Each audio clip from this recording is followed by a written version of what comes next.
গাছটা একটা কাটা গাছ ছিল। এটার 80% গাছটা কাটা ছিল। কাটার পরে গাছটা এখানে পড়ে যাওয়ার পরে গাছটার মাথার অংশ কেটে ফেলছে।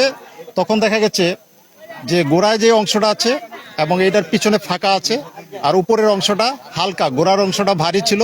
তাই গাছটা আবার জায়গা মতো উঠে দাঁড়ায় যাওয়ার পরে গাছটা এখানে দাঁড়ায় ছিল।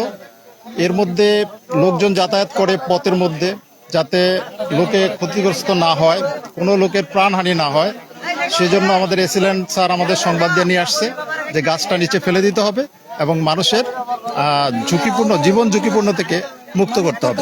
তাই আমরা গাছটাকে উপরের থেকে ফেলে দিছি এবং এখন নিরাপদে আছে, গাছটা নিচে পড়ে আছে। কেউ এটার মধ্যে বিশ্বাস করে, কেউ একটু মাটি নেয়, কেউ একটু শিকড় নেয়, কেউ মনে করে এটা নিলে এটার মধ্যে একটা উপকার পাওয়া যাইব। তাদের মনের একটা আকাঙ্ক্ষা, যে জিনিসটা নিয়ে তাদের একটা পুনর্বাসন করার এই ধরনের।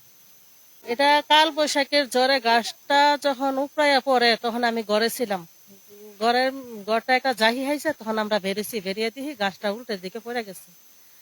আর এই গাছটা পড়ার পরে তখন কাঠুরি আইন না, এটা কাটা হইছে। কাটার পরে মাস খানেক পরে বিক্রির জন্য ব্যাপারী আনা হয়েছে। ব্যাপারী যেদিন আনছে ওই দিন গাছটা দামাদর করে গেছে, 36,000 টাকা অলরেডি বিক্রি হয়েছে। যেদিন বিক্রি করছে আসরের পরে মাগরিবের আগে গাছটা নিজে নিজে দাঁড়াই গেছে। এই শেকড় গুলা উপরের দিকে আসছিল, শেকড় গুলা যেভাবে উপরে দিলে আবার পুনরায় স্থাপন হয়েছে জিনিসটা, এবং কাটা অবস্থানে আছে, আর এখন নতুন করে পুরি মেলছে। মানুষজন এটা তাদের একটা বিশ্বাস ভক্তি আসছে যে এটার মধ্যে কোনো কিছু আছে। এর জন্য শত শত মানুষ আসে, দেখে, এবং এই জিনিসটা কি এটা তদন্ত করার জন্য, সত্যি নাকি মিথ্যা যাচাই করার জন্য সম্মুখীনে সরাসরি দেখতে আসে আর কি। করলাম যদি যদি আল্লাহ মনের আশা পূর্ণ করে, তো এক দেখ সিন্নি রান্দা দেবো। হ্যাঁ, মনত করে গেছি, যদি আমার মনের আশা পূর্ণ করে আল্লাহ। আমরা না আইছে 4-5 জন আইছে। আচ্ছা, জট নিলাম, যদি আল্লাহ ইয়া করে তো দেবো কইছি সিন্নি রান্দা। এসি মাধবপুরতে দুনিয়া আয়া কইতো গাছ কান দিকে সালাম আলাম কইরে ওই সালাম আলাম করলাম, গাছে তো জল নিলাম। আর যদি আশা পূর্ণ করে আল্লাহর রহমতে এক দেখছি নিরেন এখানে লই আমার। আজ প্রথম কাল বৈশাখী জ্বর যখন আসছিল, তখন এই গাছটা এখানে পড়ে গেছিল, তুফানে ফেলা দিছে, মাটি সহকারে শিকড় টিকড় লইয়া সব উল্টে ফেলা দিছে। প্রায় 1.5-2 মাস এই জায়গায় গাছটা পড়ে রয়েছে। গাছটা কাটাইছি যে আমরা 1 মাসের মতন হয়েছে। গাছটা কাটায় টুমটুম করে ফেলা রাখছি, কোরাইলা দিয়ে কাটাইছি। কিছুদিন আগে 37,000 টাকা গাছটা, কুরবানিদের 3 দিন আগে 37,000 টাকা দুপুর টাইমে গাছটা কিনা বেচে হয়েছে। 37,000 টাকা বিক্রি করছে। ওই লোকে আবার টাকা টুকা আমরা কিছু দিচ্ছে, দিয়া কইছে আমরা পরের দিনে গাছটা নিয়ে যাবো। এই কথা বলার পর গাছটা এমনিতেই মাগরিবের টাইমে হঠাৎ গাছটা দাঁড়াই গেছে। আমার এক বাতি যে জায়গা কইতেছে, আমি রুমে ছিলাম, জায়গাতেছে চাচ্চু গাছটা দাঁড়াই গেছে। আমি কারে কাটা গাছ কিভাবে দাঁড়াইবো, কি কো তুমি? হ্যাঁ চাচ্চু দাঁড়াই গেছে, যা দেখেন আপনি। আমি কাছে তুমি যাও চাচ্চু, যাইতেছি। আয় দিই ঠিকই গাছটা দাঁড়াই গেছে। তখন আমি জিগেলাম যে এটা কেমনে দাঁড়াইলো, এটা কেমনে দাঁড়াইলো, আমরা কেমনে কমো? 1 সেকেন্ডের মধ্যে একটা নামাজের সাজদাইতে যতক্ষণ সময় লাগছে অতক্ষণ সময়ের মধ্যে গাছটা দাঁড়াই গেছে। এখন এই গাছ যখন দাঁড়াই গেছে, আমি দেখে সবাই চিল্লাপাল্লা করে কইছি, যে দেখতেছে ওই সারে গ্রামের মানুষ ভাঙ্গা পড়ছে। এখানে লাঠি দিয়ে দৌড়ে আনতে গুলাইতে পারি না, মানুষ দৌড়ে শেষ করতে পারি না, এত মানুষ হামগামা হয়ে রয়েছে। এখানে যে পরিস্থিতি যেভাবে হওয়ার কথা সবার কাছে শুনতেছি, অথচ আমরা নিজ চোখে জিনিসটা দেখতেছি। এখন দেখে আসে আমরা নিজের এটা অনুভব করতেছি আর কি। আসলে জিনিসটা কি এটা, সেটা আল্লাহ পাক ভালো জানে, সেটা কারো জানার বিষয় না। এখন আল্লাহ পাকে কিভাবে কি করছে না করছে, এটা এই জন্য আমরা এটা দেখতে আসছি আর কি। গত 27 তারিখ এই গাছটা তুফানে পড়ে গেছে।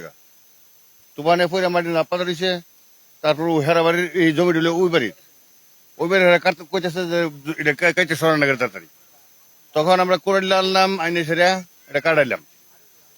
কাটানোর পরে গাছটা বিক্রি করছিল না, পরে গাছটা বিক্রি করছে। বিক্রি করার পরে যেদিন নিবোগা, এর আগের দিন বিক্রি করার পরে আগের দিন সন্ধ্যার সময়, কালকে নিবোগা সন্ধ্যার সময় গাছটা দাঁড়িয়ে থাকে। এরপরে কোরাইলে এসে কোরাইলে মাপসা, আর যে কিনি না তেও মাপসা বলে আমরা এটা নিতাম না। আর এর মধ্যে অনেক লোক মানত করতেছে, ফল পায় না পায় একমাত্র আল্লাহ তাআলা ভালো জানেন। এটা আল্লাহ তাআলা কুদরত ছাড়া, আল্লাহ তাআলা গায়বী জিনিস ছাড়া আর কিছুই না। এটা আসলে এই গাছটা 27 এপ্রিল কালবৈশাখী জ্বরে গাছটা পড়ে গেছিল, একদম মাটিটা সহ উপরায়া, গাছটার মূল জট উপরায়া গাছটা পড়ে গেছিল। পড়ে যাওয়ার পরে গাছটা প্রায় 10-15 দিন গাছটা পড়া অবস্থায় ছিল। তারপরে ব্যাপারে আইনা গাছটা কাইটা, ব্যাপারে আইনা সেটা গাছটা বিক্রি করার জন্য গাছটা কুড়াইলা দিয়ে কাইটা একদম খন্ড খন্ড কইরা একদম নিচ থেকে আলাদা করা হয়েছিল। তো যেই দিন গাছটা উঠে এই দিন দুপুরও আমি গাছটা মানে পাড়াইয়া একদম মানে আমি উপর হয়ে যাই, মানে পার হয়ে যায়, পাড়ায় সেটা পার হয়ে গেছি। আমি এই ভিডিওটা নিজে কইরা আমি আপনার সামাজিক যোগাযোগ মাধ্যম ফেসবুকে আমি ভিডিওটা দেই। তারপরে দেখলাম অনেক অনেক মানুষরা এই ভিডিও দেখার পরে আসলো, আইসা সেটা অনেক মানত করলো। মানত করার পরে দেখা গেল কি একজনের মানত হয়েছে, পূরণ হয়েছে, কি যে ইচ্ছাই মানে করছে, নিয়তে মানত করছে, এটা পূরণ হওয়ার পরে দেখলাম গাছের মধ্যে মুরুখ দিয়ে গেছে, তারপরে হাসি দেয়া গেছে, কেউ সন্দেহ দেয়া গেছে, মিষ্টি দেয়া গেছে। তো আল্লাহর অলৌকিক মহিমা, আমার এই বয়সে আমি মানে দেখি নাই যে গাছটা এমন এমন এমন এমন ঘটনা কোথাও ঘটতে। আর দেখলাম যে গাছটা মূল জোর সহ উপরে গেছে, সেই গাছটা খন্ড খন্ড করে কাটার পরে আবার জায়গায় আইসা বসে গেছে। তা আসলে আল্লাহ তাআলার অলৌকিক মহিমা মানে বুঝা বড় দায়, আল্লাহ তাআলাই ভালো জানে।